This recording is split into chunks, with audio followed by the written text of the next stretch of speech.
to help, I've started off with the basic model of being a player coach. But interdependence in a lot of organizations means that people have to think differently. You see, in the old days, if I was asking you to win the game of change out there, it would be straightforward. But to me, the problem now is that change itself has changed. You see, in the old days, if I was coaching you, I'd teach you new skills. We'd learn how to train harder. We'd develop e-commerce skills. We'd get rid of redundant old skills. But it doesn't take a genius to work out that the opposition are doing that too. So what's the difference then, the winning difference for you? Well, it's not a what, it is a how. We've got to change things right deep into the behaviors. And it's not an easy thing to do. So let me just run through a couple of examples here, on a couple of illustrations on PowerPoint and how it works. You see, this is how most organizations are.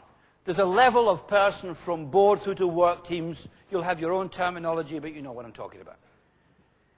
At each level, you've got a range of person from enthusiast to cynic.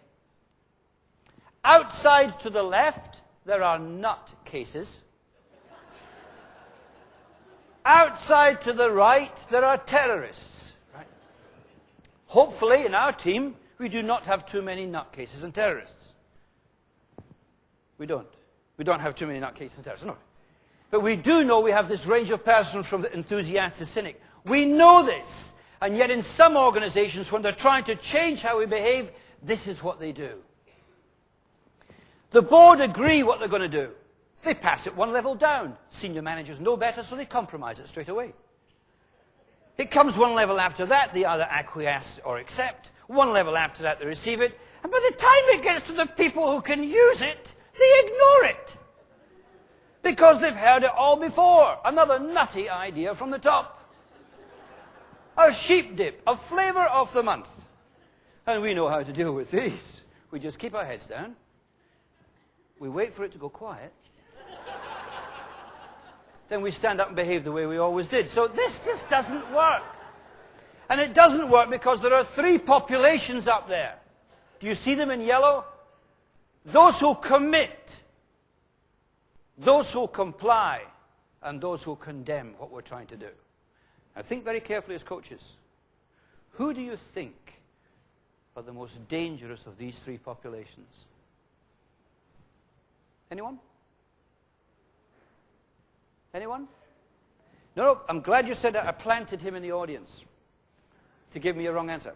No, you're right. I'm glad you pointed it out, because most people say that. I love people who condemn. Do you know why?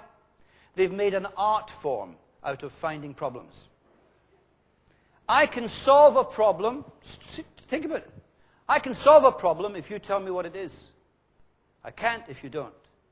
So the most dangerous are actually the people in the center, those who comply, because they swim back and forth. They're going to do nothing to make the changes. They're just smiling and nodding. Huh? So they are dangerous. So this doesn't work. What we're after is this model where wherever you are in the organization, as a player coach, you drive the change at your level and up and down. Commitment. Enthusiastic commitment is what makes the difference as player coaches. If that's the case, what's our game plan? Our game plan is this: we've got to have a common sense of purpose. We've got to agree key behaviors. And we've got to review the relationship side of things.